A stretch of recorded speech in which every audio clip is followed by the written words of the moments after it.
So just a comfy seat. There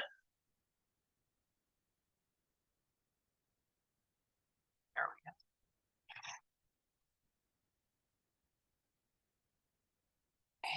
And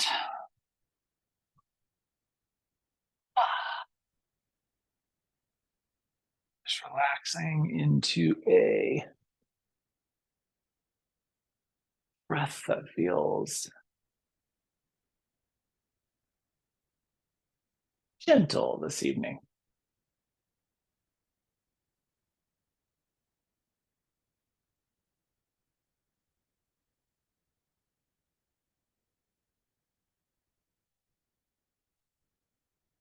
Letting the eyes close if that feels beneficial for you.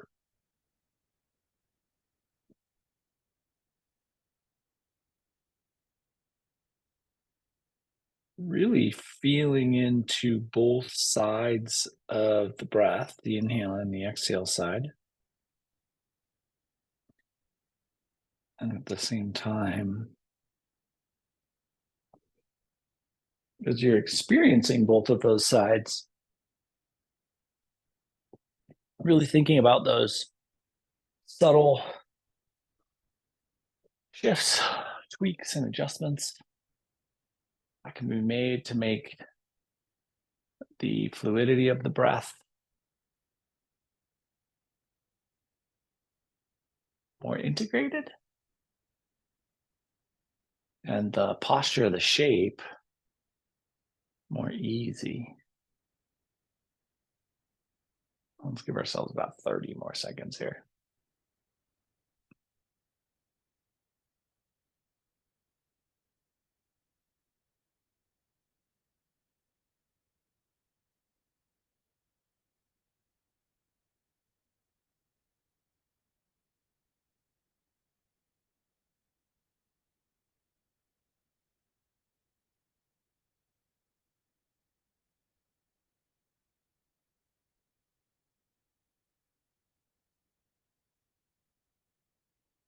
And when it feels appropriate, we'll let the eyes open if they are closed. And I think let's transition right into a hands and knees tabletop. So we find our way into our base position here. And let's really think about setting the shoulders and then start to sway the hips. Neutral lumbar, so trying to take out that belly drop. Little core activation and lift can help there. And really trying to feel the stabilization musculature, that quadratus lumborum musculature on either side of the spinal column, and how it responds to the relative stability of the thoracic spine as the hips move. So you're pulling into that posterior chain length by moving laterally because we have relative stability in our shoulders, across the shoulder girdle into the thoracic spine. And then eventually tailbone comes back to neutral. Let's curl the toes and just roll back into an exploratory down dog. Something that allows you the freedom to just find the depth and the limitations of this shape at this current point in practice. And then we'll relax back down to hands and knees tabletop, flip the tops of the feet, and sink our way into child's pose.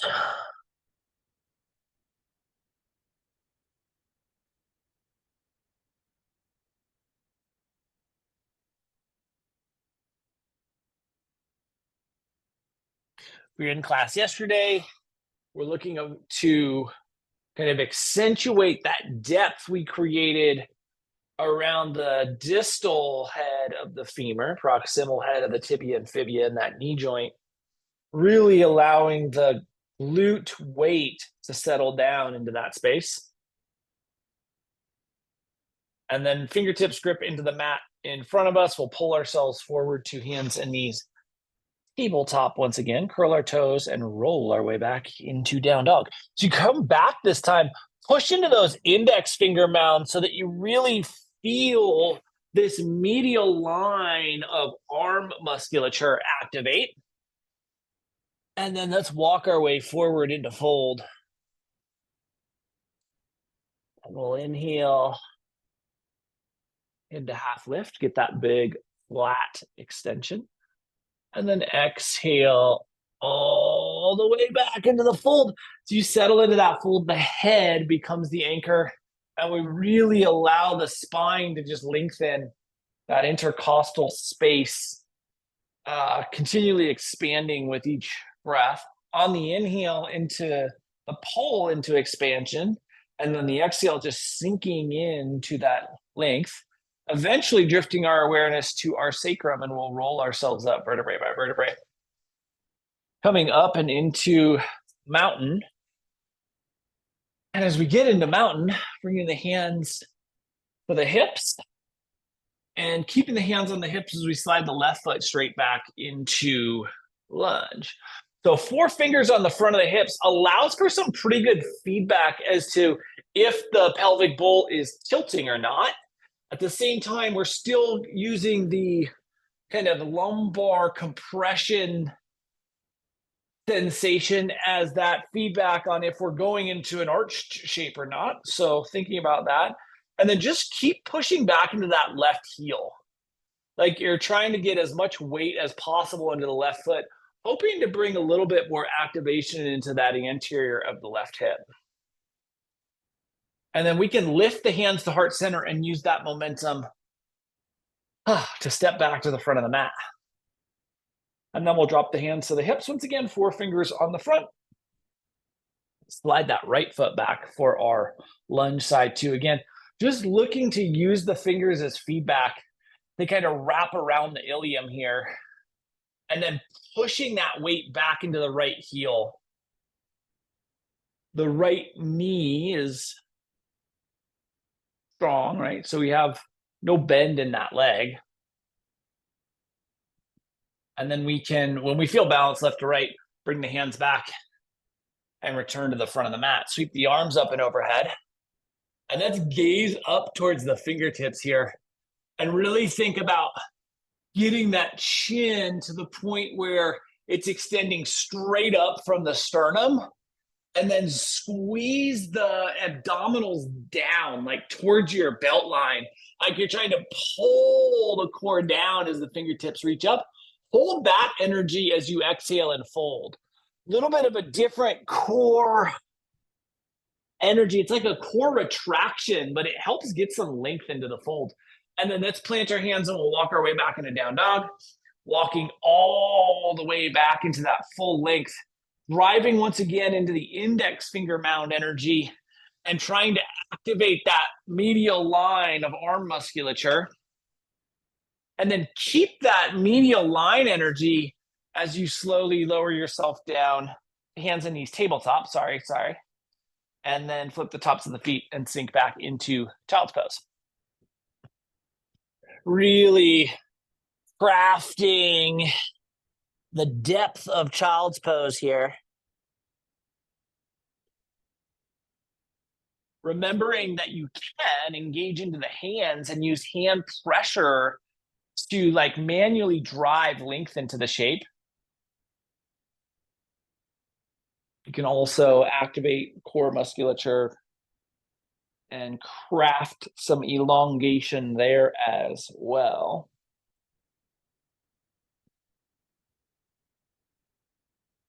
We'll give ourselves about 30 more seconds here as we just take this second little walk through, thought through of child's pose.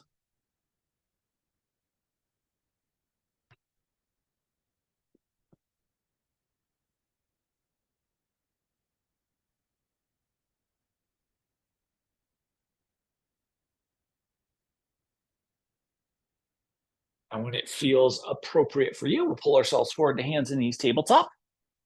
From hands and knees tabletop, splay out those fingers nice and wide, anchor down into that index finger mound energy once again. Let's curl our toes, lift our seat, roll our way back into down dog. And then we will walk forward into fold. Inhale into half lift. Extension and lift.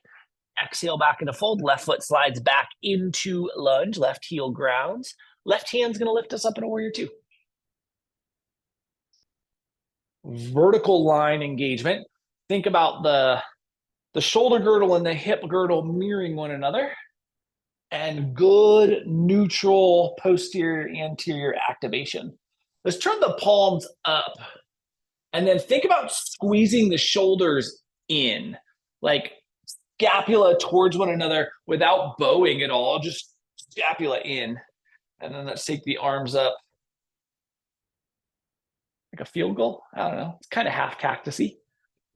And then we're going to keep the hands as they are. So they're facing towards one another. I don't know if I made that clear. It's kind of hard to see on the video, but we're going to spin the left heel up and come into this little modified version that I can't do because I'm too close to the wall, where the palms are towards us and the elbows are in line with the shoulders. And then think about just pulling those elbows back with as little activation or arch as possible in the back. So it is just palms towards one another, elbows back. And then we'll relax the hands down to the mat and step forward. Into fold. Inhale into half lift. Exhale back into fold. Let that upper back musculature relax. Right foot slides back into lunge. Right heel grounds. Right hand lifts us up into two. So our traditional warrior two alignment first. Good, strong activation on the pinky toe edges of both feet. And then we're going to turn the palms up and squeeze those shoulder blades together before we lift the hands so the palms face towards one another. Keep that shoulder engagement in, squeezing in towards the spinal column. And then we'll lift the right heel and just rotate this forward. Palms face towards one another. Elbows start at shoulder, well, elbows are at shoulder height, but also at shoulder depth. And then we squeeze those elbows back, trying to go behind shoulder depth here. Big anterior pull. And then when you feel balance left to right, we'll release the hands down to the mat and step forward. Into fold. Inhale into half lift.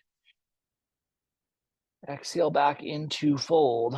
Plant your hands. We'll walk back into plank. And then let's just lower down through that little chaturanga. And slide the elbows forward for a Sphinx pose. So elbows right underneath the shoulders. We're looking for some ease here. So hoping that that big upper back activation gives you a little bit more freedom for the arch. But if you're feeling lumbar compression, just lower the head until you don't. Really just looking for ease here. This is a restorative version of Sphinx. Not super worried about the hand activation, but breathing into the belly so that you feel the belly press against the mat as you pull the inhales.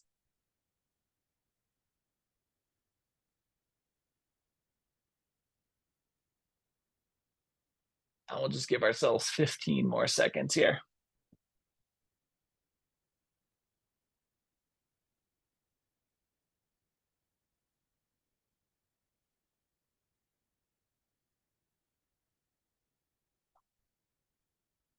And when it feels appropriate, let's release our forehead down to stacked hands and find crocodile pose.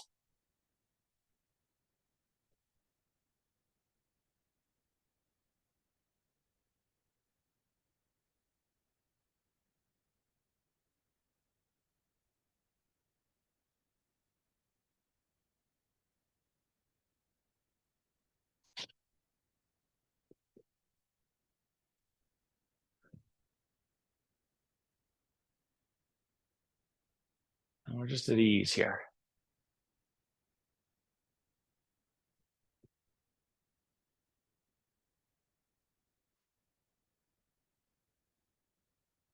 Give ourselves about 30 more seconds.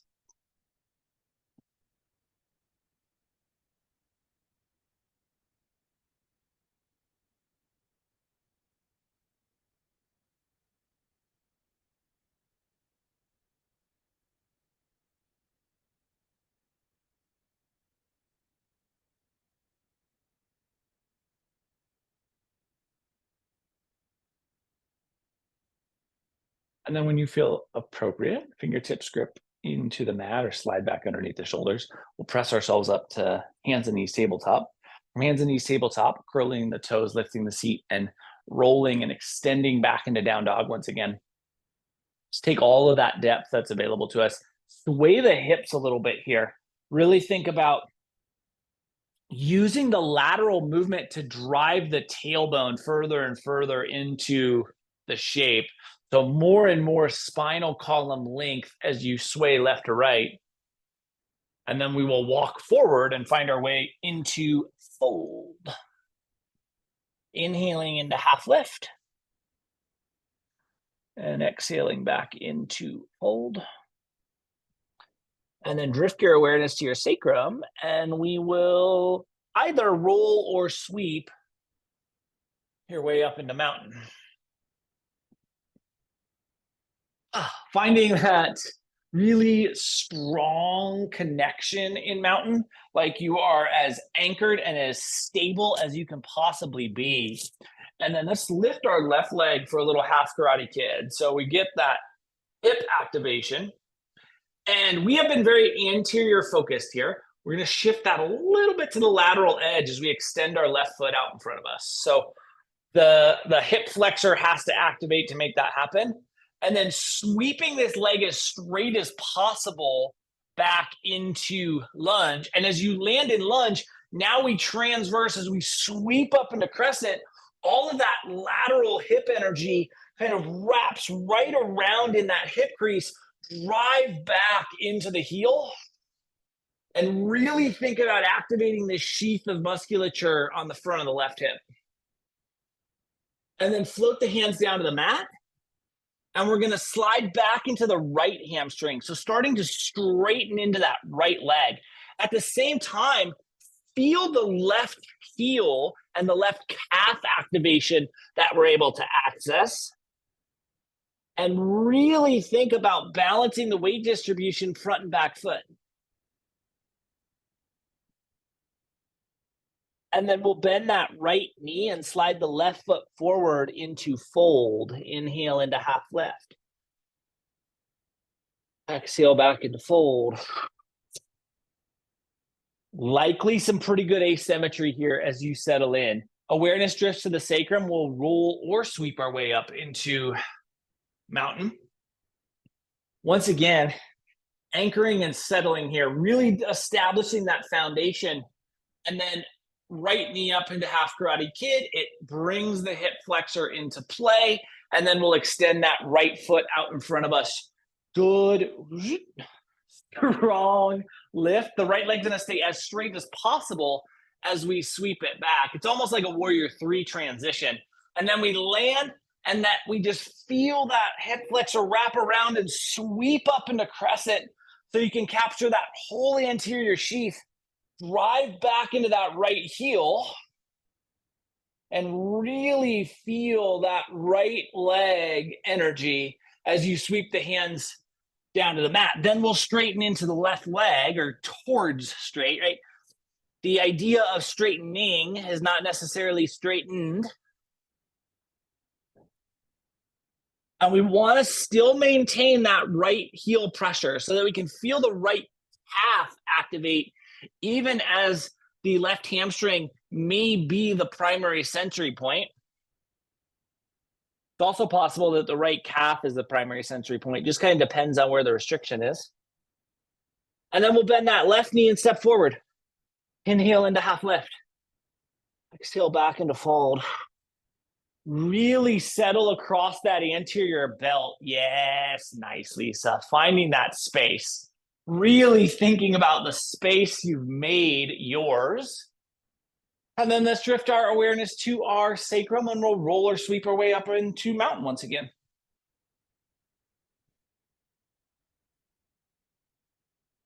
And from mountain, let's go hands back to the hips like we did at the very start of class. Not the very start of class, but you know what I'm saying. And then we're going to use this as a guide. We are going hips back into chair. So it's like the hip hinge is getting pressed back. And then think about bringing your torso forward. So it's like, these don't show a great bend, but there's a bend in the knees there. So we have a really nice bend in the knees and then a whole hinge at the hips. And the forefingers can just wrap in and keep pushing that hip crease back, looking to extend the lumbar through this hip crease or glute sensation. And then release yourself into fold.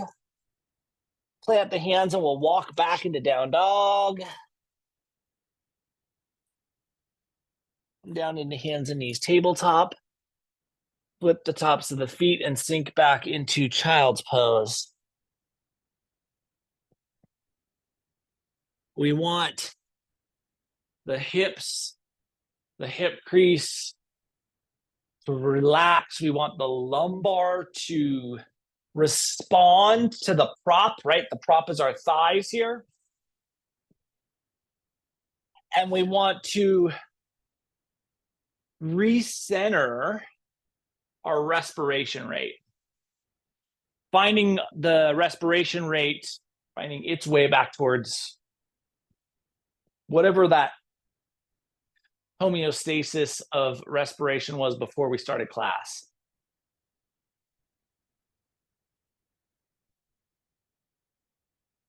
And so there are these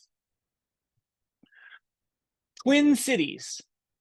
They have nearly identical infrastructure. They have nearly identical demographics. They have nearly identical geography.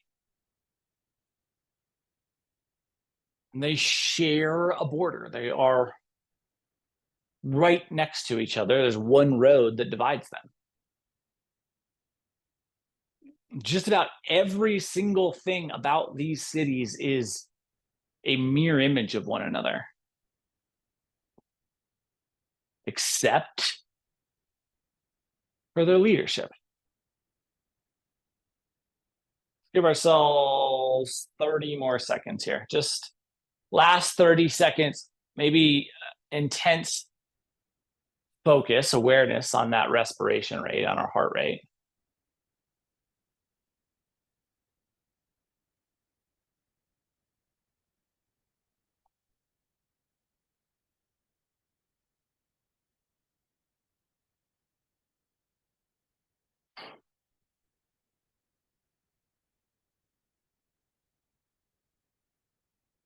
And then when it feels appropriate, we'll pull ourselves forward to hands and knees tabletop. And from hands and knees tabletop, we'll curl the toes, lift the seat, find our way back into down dog. And then let's take our right foot and extend it straight back and behind us. And then we'll step our right foot forward into lunge. And as the right foot lands, the left heel is going to ground. Our right hand's going to come on the medial edge, big toe edge of our right foot, and our left hand's going to roll up to side angle. Big, expansive side angle space. And the left hand's going to come down. The left heel is going to spin up, and we're going to sweep ourselves into crescent. Thinking about this mid-body neutrality.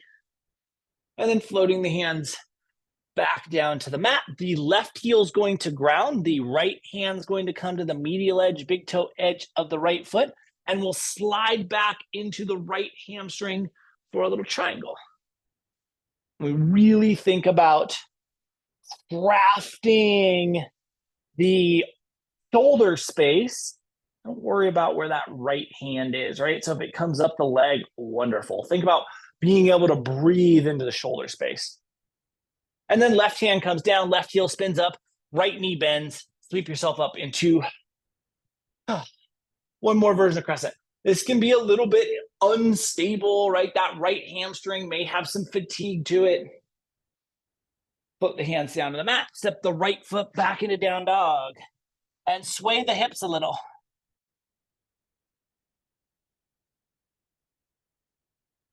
And then the left foot extends straight back and behind you. Step the left foot forward into lunge. As the left foot lands, the right heel grounds, left hand comes to the medial edge, big toe edge of the left foot, right hand reaches up into side angle. Think about the space in between the shoulders that allows you to breathe here.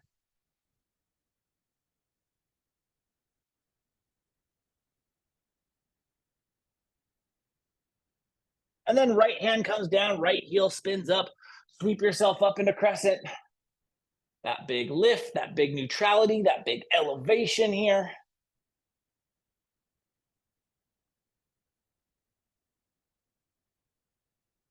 And then float the hands down to the mat. Right heel grounds, left hand to the medial edge, slide back into that left hamstring. Take that right hand up into triangle. Once again, think about your ability to breathe into your shoulders.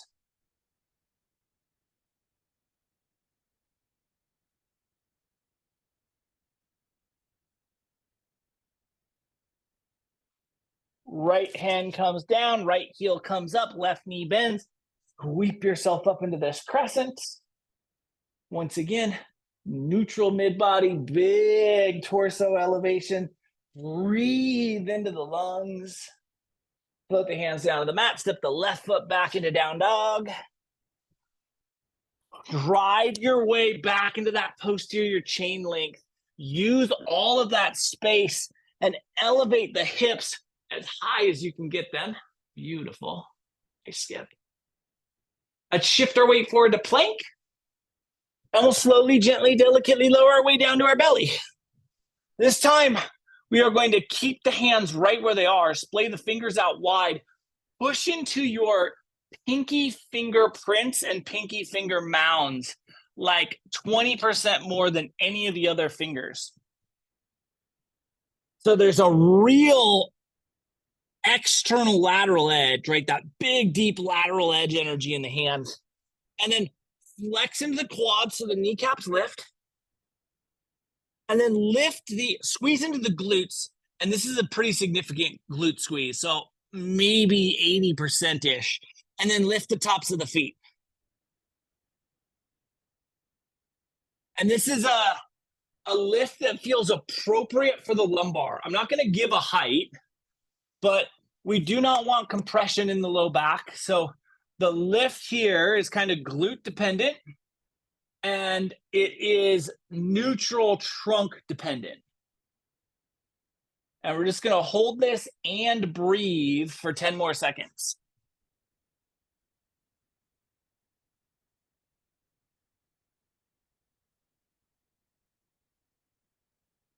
And then we'll relax and slide our hands underneath our forehead for a little crocodile pose.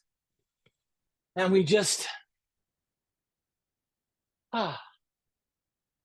settle right in to what we have crafted here. Again, can check on both the heart rate and the respiration rate. And just make sure that we're down regulating those in these little pauses, that these little pauses are not just about the musculature recovering, but about realigning that internal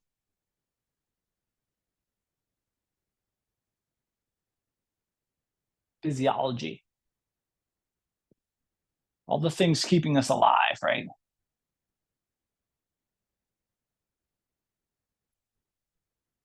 And so both of these cities are preparing for this major storm, this like once in a century storm that is on track to pass right through both of these cities. And it is expected to do significant property damage.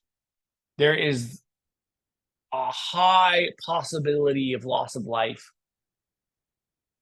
And because of this, the leaders of both cities are out making preparations. Last 15 seconds here.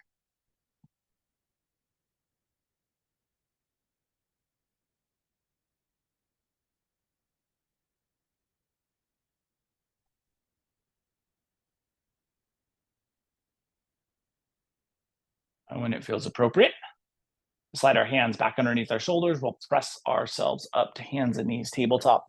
And from hands and knees tabletop, let's curl the toes, lift the seat, and press and extend back into down dog.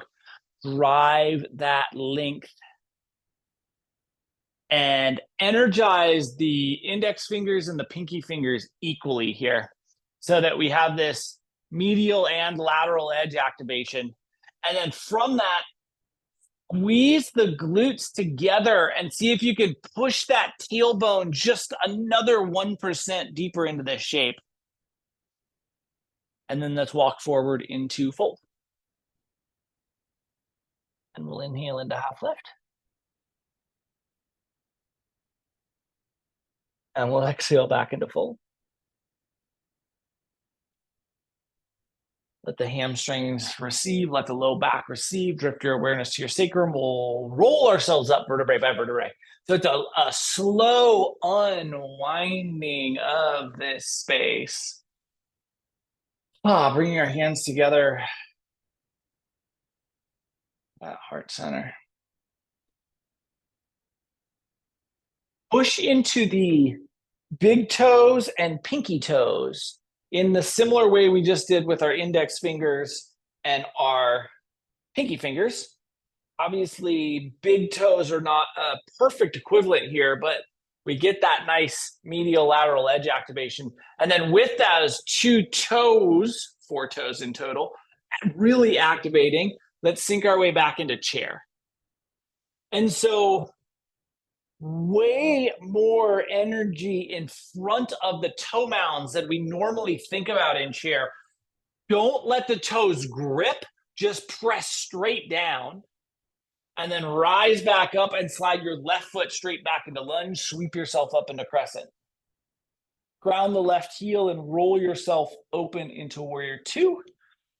Smooth all the way into that front leg. Think about getting the tibia and fibia vertical here, and then really think about that space. We're just going to take the right hand down, touch side angle, and then come right back up into warrior 2. Nice, Annie. Spin that left heel up, and we'll come into crescent.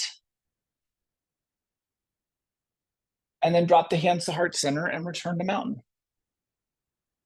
And as you settle back into mountain, we activate the big toe mount, or the big toe prints, and the pinky toe prints. Big toes, pinky toes. There we go. And really feel that toe activation.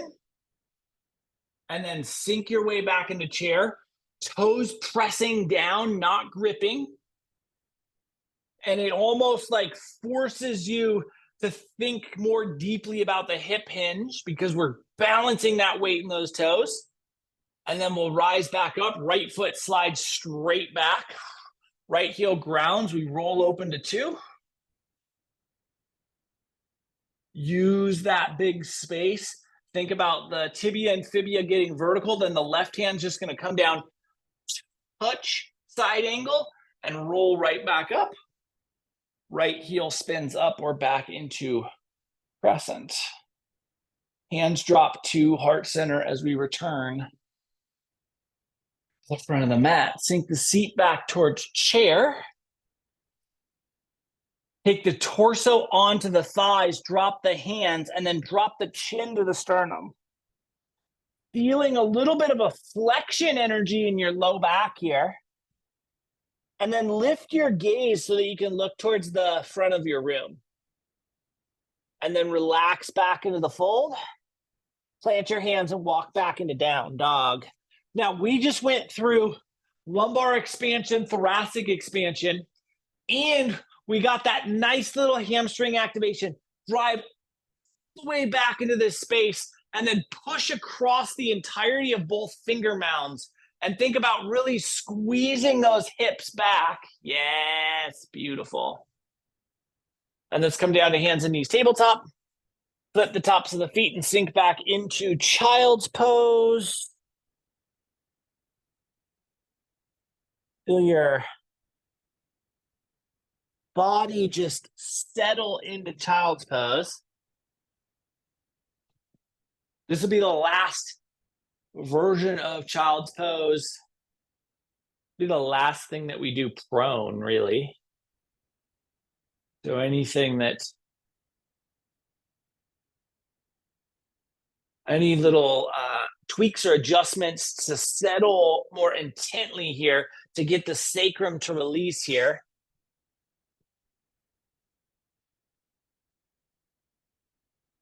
And so in the first city, the leader is this strong man.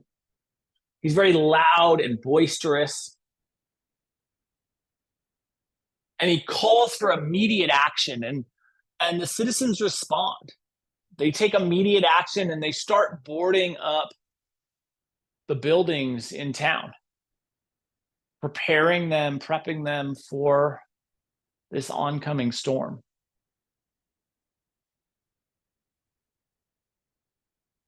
Last 15 seconds here.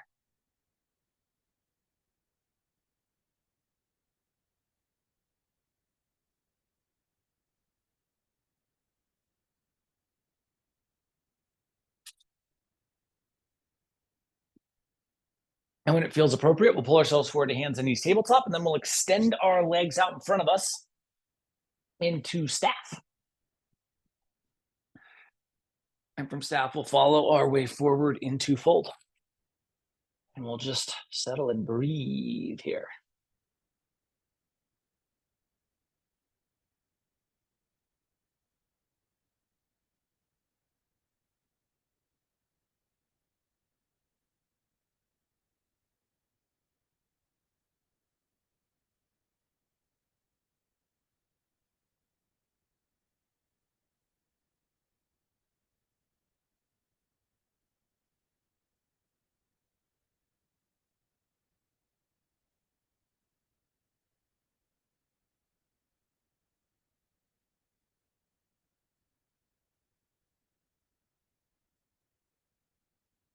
Thinking about the opportunity to expand the lumbar. So if the hamstrings are the only thing receiving the sensation here, make sure you bend your knees so that your low back can appreciate what you're doing and expand from that.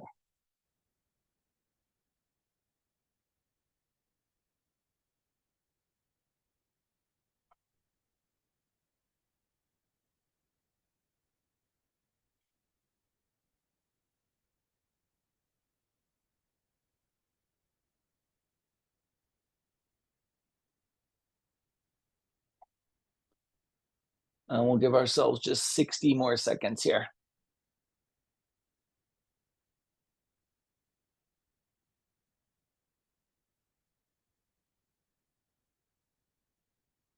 And so this leader is very proud of the response he's gotten from his citizens.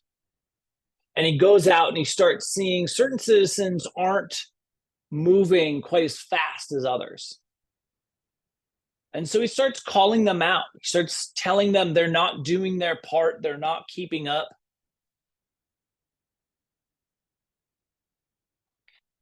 And the citizens follow. They start calling out these people who aren't doing their part and who aren't keeping up.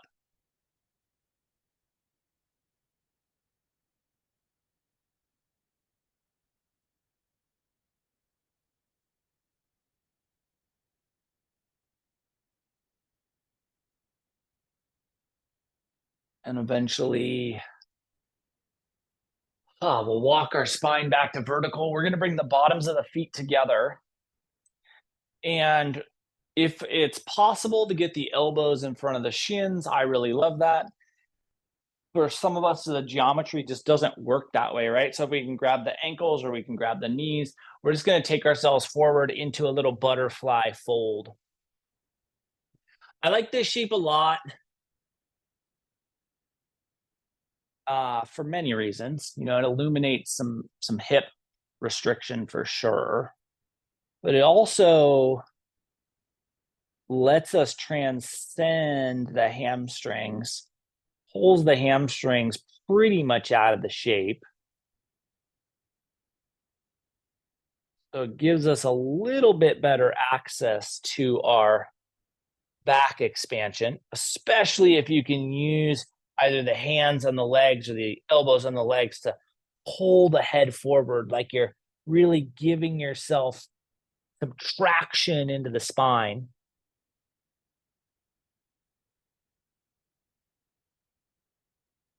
And we're going to give ourselves just about 40 more seconds here.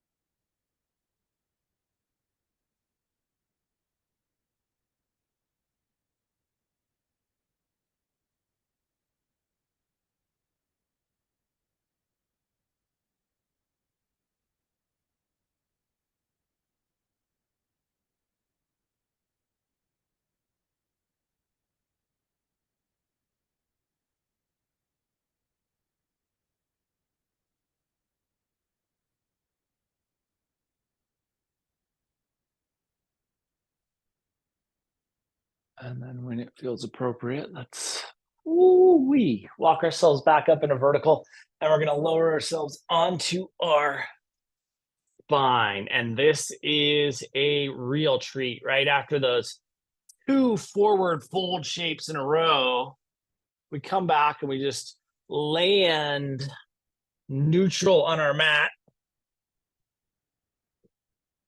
Oh, we just feel what we've done thus far in class.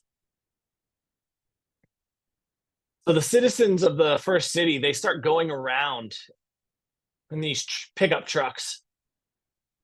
They all load into the back so they can carry their equipment around. And they find people who are working slow. They get out and they tell them how they're going to be the downfall of their city. And then they get out and they do the work and they move on to the next people. Meanwhile, in the second city,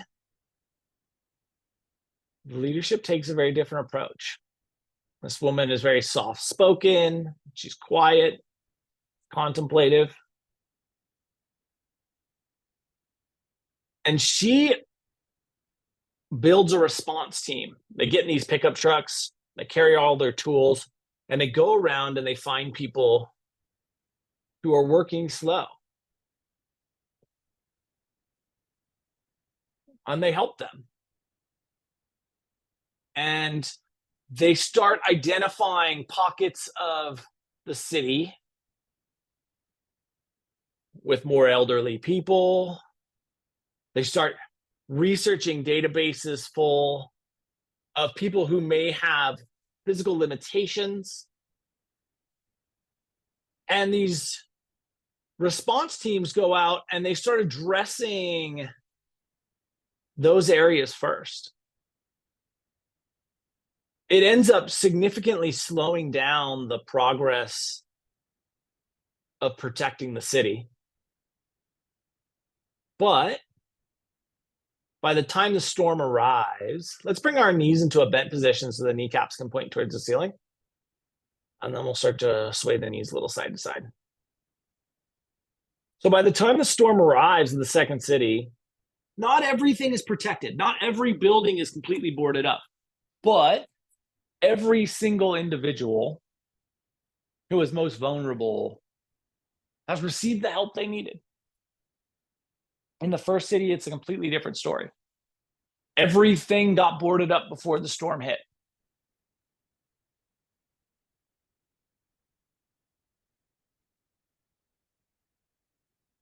The swifter, more decisive actions and the crews that went around finished the job.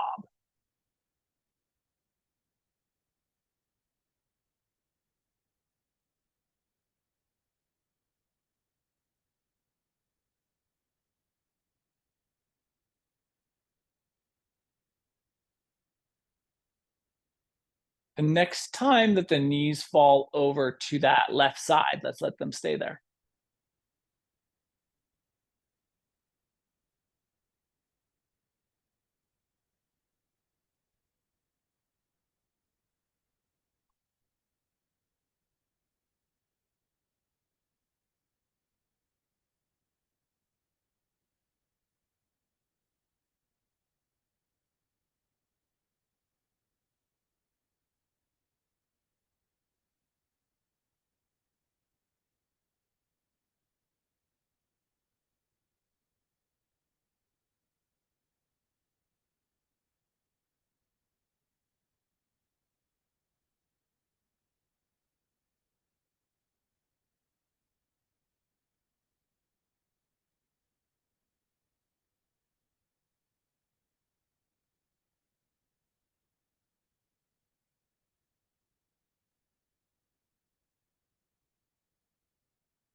Last about 20 seconds here on this first side.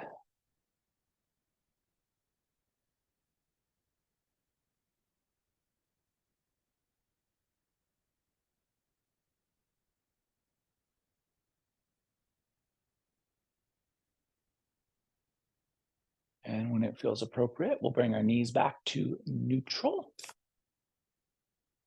We'll exhale the knees over to the second side, the right side.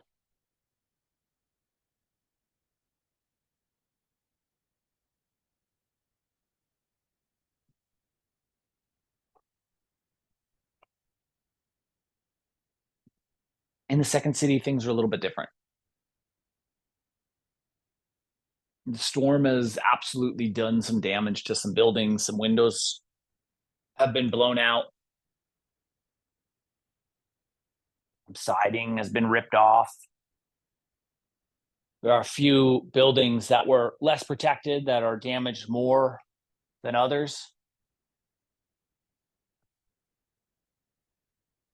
But on the plus side, no lives were lost. No one was injured. And everyone makes it through the storm healthy, if not fully happy.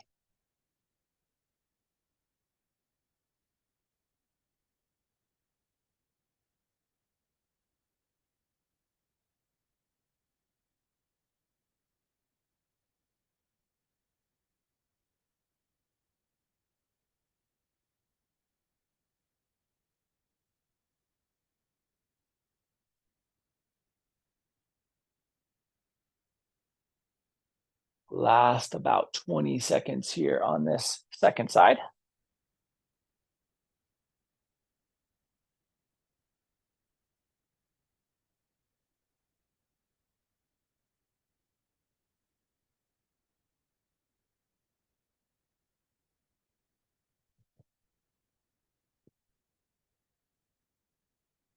And when it feels appropriate, we'll bring our knees back to neutral.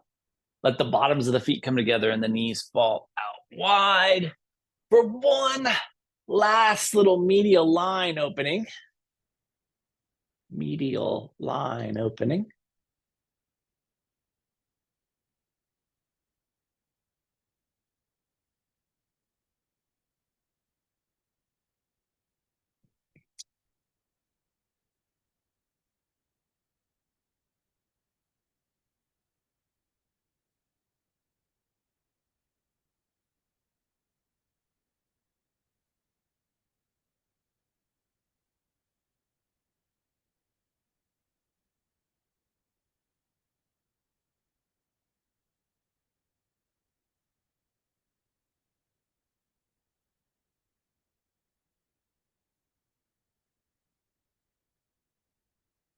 And when it feels appropriate for you, we can bring our knees back to neutral. Kneecaps can point towards the ceiling. Ask yourself if there is anything you might benefit from prior to Shavasana. And if there is, let's offer that to ourselves now. If you have everything you need, then let's just settle into a shape where we can fully appreciate Shavasana.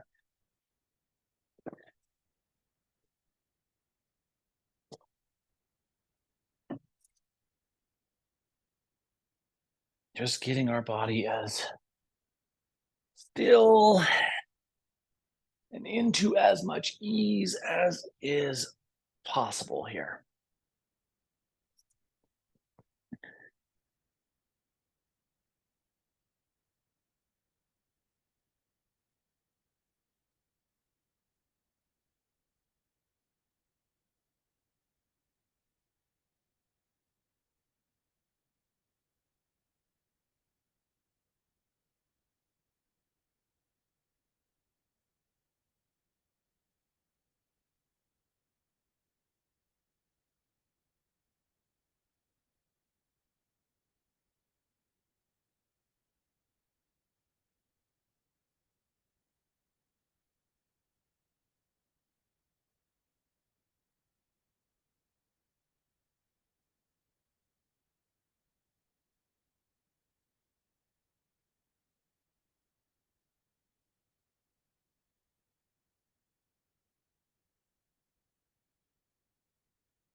In the second city,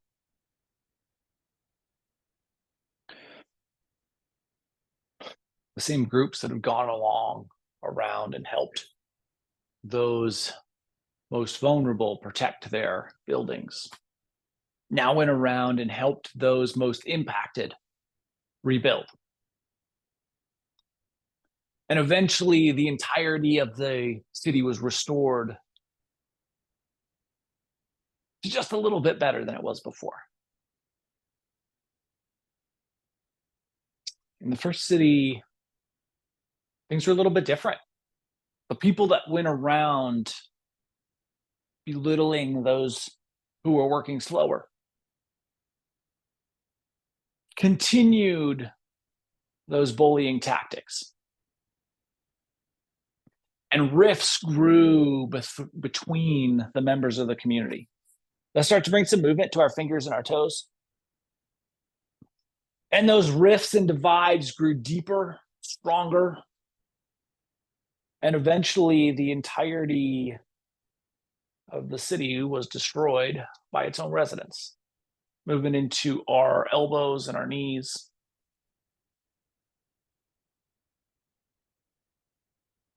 Our shoulders and our hips, our neck and our head, jaw, eyes, tongue. Eventually, the entirety of the body moves, and we utilize that movement to make our way into a seat.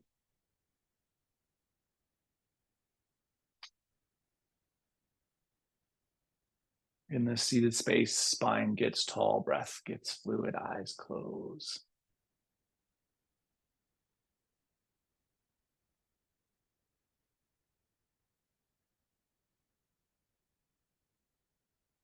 And we'll inhale our hands together, heart center. Over the course of the next 8.5 months, can you remember that the fabric of a community and of a nation is not built through bullying and belittling, but through understanding and compassion? And see how that impacts your experience. Thank you so much for being a part of this evening's practice and for being you. Namaste.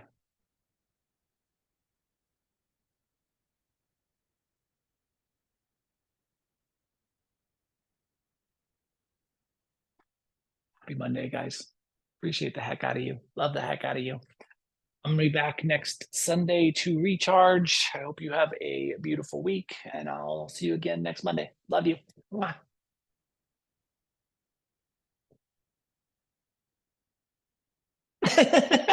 Have a beautiful evening. Nice to see you. Love the heck out of you.